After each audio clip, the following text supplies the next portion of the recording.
ADHD के full form attention deficit hyper activity disorder होला। एगो अइसन स्थिति है जवना में बच्चा आसानी से विचलित हो जाले अवुरी छोट छोट बात पर भी ध्यान ना दे पावेले।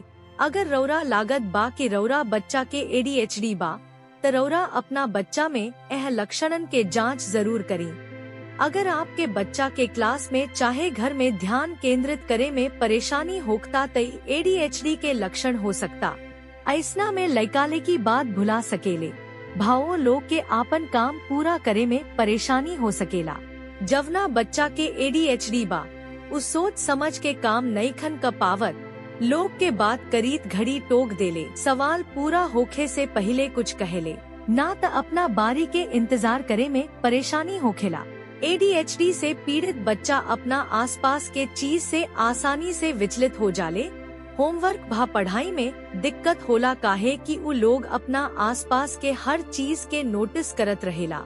ADHD के बच्चा के भी निर्देश के पालन करे में बहुत परेशानी होखेला।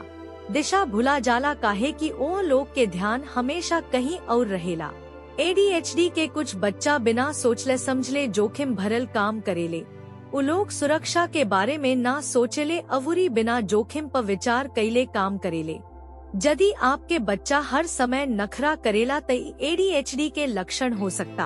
कुछ बच्चा के ADHD के चलते ऑपोजिशनल डिफायंट डिसऑर्डर जैसन अवुरी मुद्दा हो सकता। ADHD के संगे संगे कुछ बच्चा के सीखला में भी समस्या हो सकता, जैसे कि पढ़े चाहे बोले में दिक्कत हो सकता। लइकन के सामाजिक कौशल सीखे में भी दिक्कत हो सकेला, जवना के असर दोस्तन के साथे उनकर रिश्ता पर पड़ेला।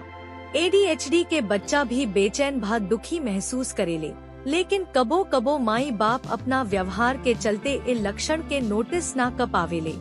ADHD पारिवारिक इतिहास के चलते भी हो सकता। अगर आपके परिवार के कवनो सदस्य के ADHD बा त आपके बच्चा के ADHD होखे के संभावना बढ़ सकता।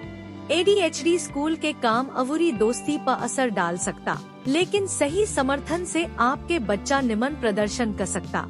अगर रवा अपना बच्चा के चिंता में बानी त डॉक्टर से बात कईल सही विकल्प बा।